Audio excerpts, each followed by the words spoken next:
First Alert Weather. Well, today is a First Alert Weather Day, and it's for anticipation of these storms that will continue to roll through over the next couple of hours. We have a plethora of severe thunderstorm warnings in effect. It looks like we actually just got a new one that popped up here. We'll see where this one is.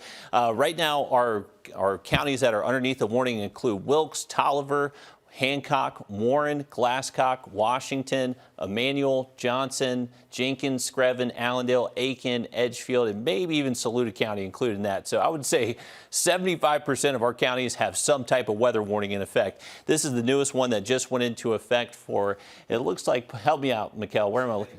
Sylvania. So this is for portions of Screven County heading towards Sylvania, Allendale towards the Savannah River, and that's most likely for the threat of 60-mile-per-hour wind gusts, maybe some quarter-size hail with that. So with these severe thunderstorms, you're going to stay completely safe as long as you're inside, away from windows, stay away from any outside walls that may have a weak tree next to it. That's going to be our biggest concern, is these trees coming down on homes, power lines, knocking out the power. We've seen that be the case with these storms so far today for areas west of us where these storms have come from. So we're going to continue tracking these. They're moving east at about 40-45 miles an hour.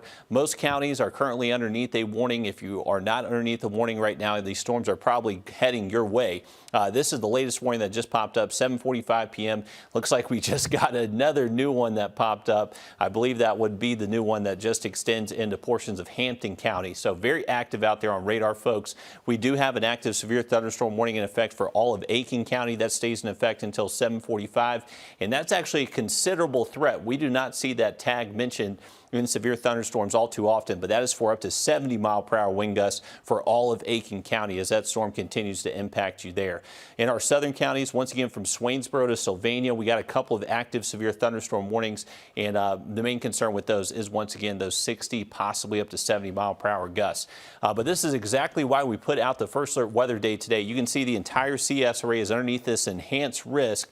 There are only a couple times a year, folks, where most of our area is underneath an enhanced risk. This does not happen all too often.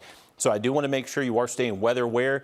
You can scan this QR code. This will take you to our flow code page. It will have the latest interactive radar to look at, the latest warnings for your particular location, the forecasts, all these graphics we've been showing you. So this is just kind of a one-stop shop to stay on top of the weather for the rest of this evening and tonight. So you can scan that there.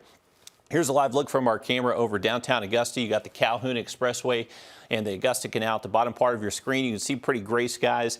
Had a look at a shelf cloud ahead of those storms just a few minutes ago, but that has now moved overhead. And temperatures have finally cooled off for us now that this rain has started. We saw a high of 95 today, and the heat index actually got up to 110 in a few spots. So heat advisories were also a weather concern out there earlier today. So here's our line of severe storms. This is gradually going to move east of us as we head past sunset. I would imagine by 9-10 o'clock, we're completely done with the severe weather threat in the CS race. So it's going to quickly race off towards the east. Mostly dry overnight, and then most of our Tuesday not shaping up to be too bad for most spots. We'll have that opportunity for a few storms to show up late into the day Tuesday. Mainly going to be a concern for areas south of I-20, so not really anticipating that to be a huge threat for us here in Augusta, but if you're south of town, just make sure you're staying weather aware again tomorrow. We are not going to see these temperatures drop too much. We're going to stay in the mid-90s each day all the way through the weekend, and storm chances gradually increasing again late into the week. Thanks for tracking all that for us, Riley. On this Miracle Monday, we're highlighting a man who's volunteered with the Children's Hospital